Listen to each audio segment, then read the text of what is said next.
Welcome to Nellore logs.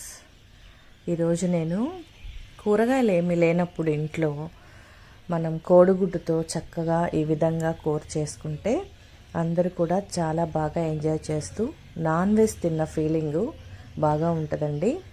నేను ఒక 5 కోడిగుడ్లతో ఈ విధంగా ఎప్పుడైనా నా దగ్గర కూరగాయలు లేనప్పుడు నేను ఇట్లా తయారు చేసుకుంటానండి. చాలా ఈజీ, సింపుల్, టేస్ట్గా ఉంటుందండి.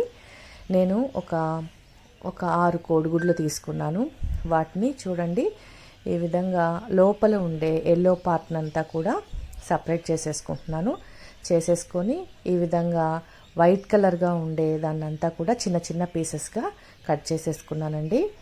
ఇప్పుడు బాండీలో ఒక 5-6 స్పూన్లు ఆయిల్ వేసేసుకొని ఒక పెద్ద ఉల్లిపాయని సన్నగా తరిగేసి వేసేసుకుంటున్నానండి. మీకు గ్రేవీ ఎక్కువ కావాలంటే మీరు ఈ ఎర్రగడ్డలు కొంచెం ఎక్కువ వేసుకోవచ్చు. అల్లం వెల్లుల్లి పేస్ట్ వేసేస్తున్నాను. నెక్స్ట్ పసుపు కూడా వేస్తున్నానండి. ఇవి కొంచెం బాగా పచ్చివాసన పోయేంత వరకు కూడా మనం వేపేసుకోవాలి. చాలా టేస్ట్గా ఉంటుందండి అల్లం వెల్లుల్లి పేస్ట్ వేస్తే. నెక్స్ట్ వచ్చేసి కొత్తిమీర వేస్తున్నాను. మీరు కావాలంటే కరివేపాకు కూడా వేసుకోవచ్చు. ఇట్లా అంతా కూడా బాగా పచ్చివాసన పోయేంత వరకు వేపేసుకున్న తర్వాత తగినంత కారము, గరం మసాలా పౌడర్ వేసుకొని కొంచెం మిరియాల పౌడర్ వేస్తున్నానండి. మిరియాల పౌడరు ఆప్షనల్. నెక్స్ట్ తగినంత సాల్ట్ వేసేసి ఇంకా బాగా వేపేసుకోవాలండి.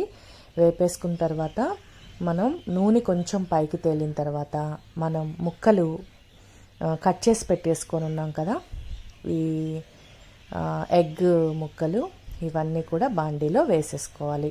వేసేసుకొని ఇంకా దాన్ని పైకి కిందకి టర్న్ చేసుకుంటూ సిమ్లో ఈ కూర రెడీ చేసేసుకోవాలండి. ఇట్లా కూరగాయలు ఎప్పుడైనా లేనప్పుడు ఎగ్తో మీరు ఇలా తయారు చేసుకున్నారంటే సూపర్గా ఉంటుందండి రైస్లోకి. ఇంకా సైడ్ డిష్ ఏమీ లేకుండా చక్కగా అన్నం అంతా కూడా ఈ కోడిగుడ్డు కూరతోనే మనం తినేయచ్చండి. మీరు కొంచెం చూడాల్సింది ఏంటంటే ఎల్లో కలర్ పార్ట్ని ఎక్కువగా డిస్టర్బ్ చేయకండి ఫ్రై చేసేటప్పుడు. ఇట్లా ఎమ్మీగా కోడిగుడ్డుతో ఈ విధంగా కర్రీ చేసుకోండి. మీరు మీ పిల్లలు ప్రతిరోజు ఈ కర్రీ కావాలని అంటారండి. నా వీడియో కనుక ఏమైనా ఫస్ట్ టైం చూస్తుంటే లైక్ చేయండి, షేర్ చేయండి, సబ్స్క్రైబ్ చేయండి.